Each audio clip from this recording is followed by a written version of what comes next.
Hello, all you amazing women entrepreneurs. I'm Laura Shortridge, and I'm a mentor here on the network. And I have an experience I'd like to share with you. Last night, or later in the afternoon yesterday, it was still light, I happened to be at the kitchen sink, and I looked out the kitchen window, which is a large bay window, and I happened to notice that there were snowflakes frozen on the outside panes.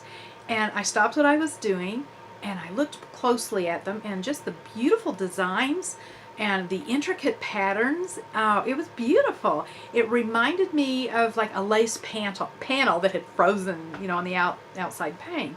And as I looked at that and marveled at how beautiful it was, then I happened to look beyond that into the backyard, which faces south, and it was beautiful. And I noticed that the trees they had a thin layer of ice on them, and on top of that was some snow, so it gave it this frosty, magical look. It was like a winter wonderland out there.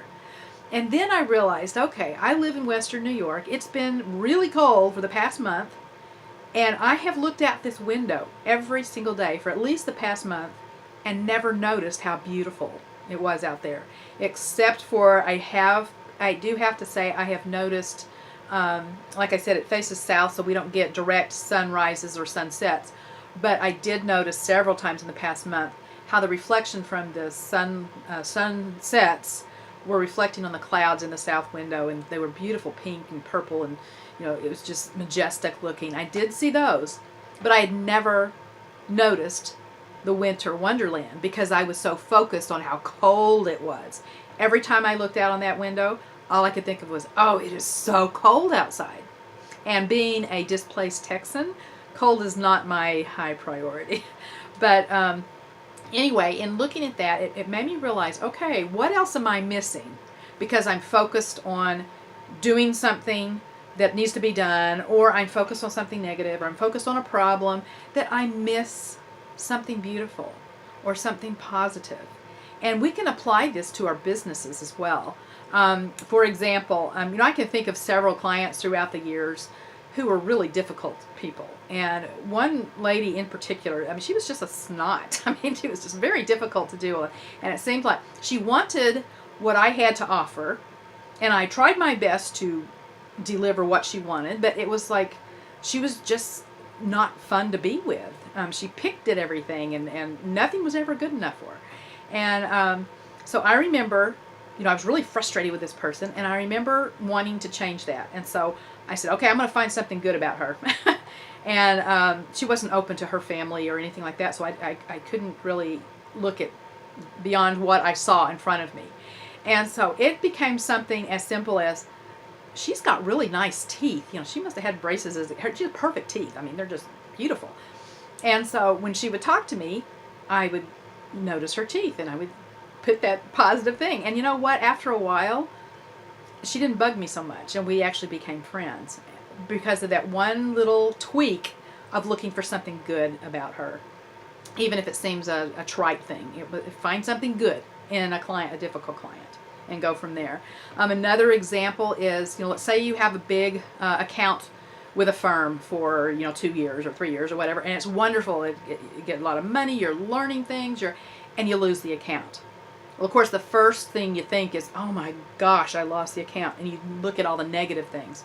But if you can flip that and think, oh, well, I'm not happy that I lost the account, but you know what? I'm very grateful that we had a really good run with them, and I learned a lot. We made money. I made friends. I had wonderful experiences with these people.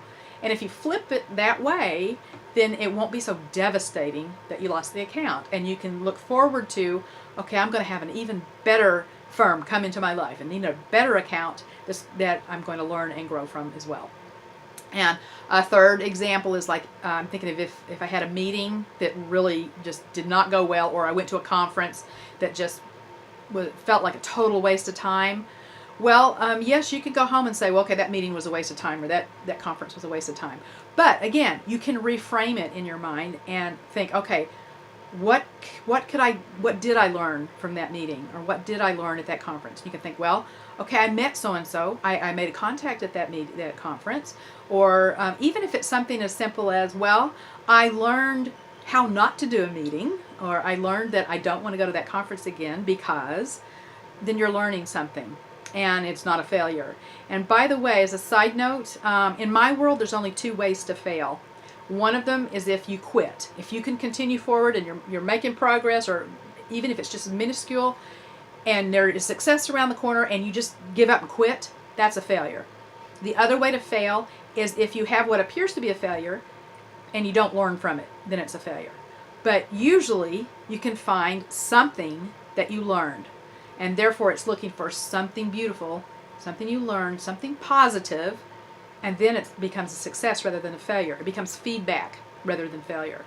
So I would like to challenge myself and each of you to look for something today that's beautiful or positive, or flip something that you perhaps have not liked or really disliked.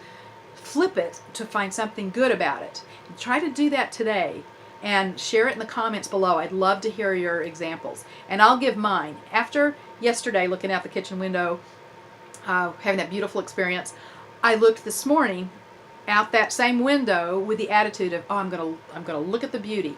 And wow, it had really changed, because the temperature rose and the sun was actually out.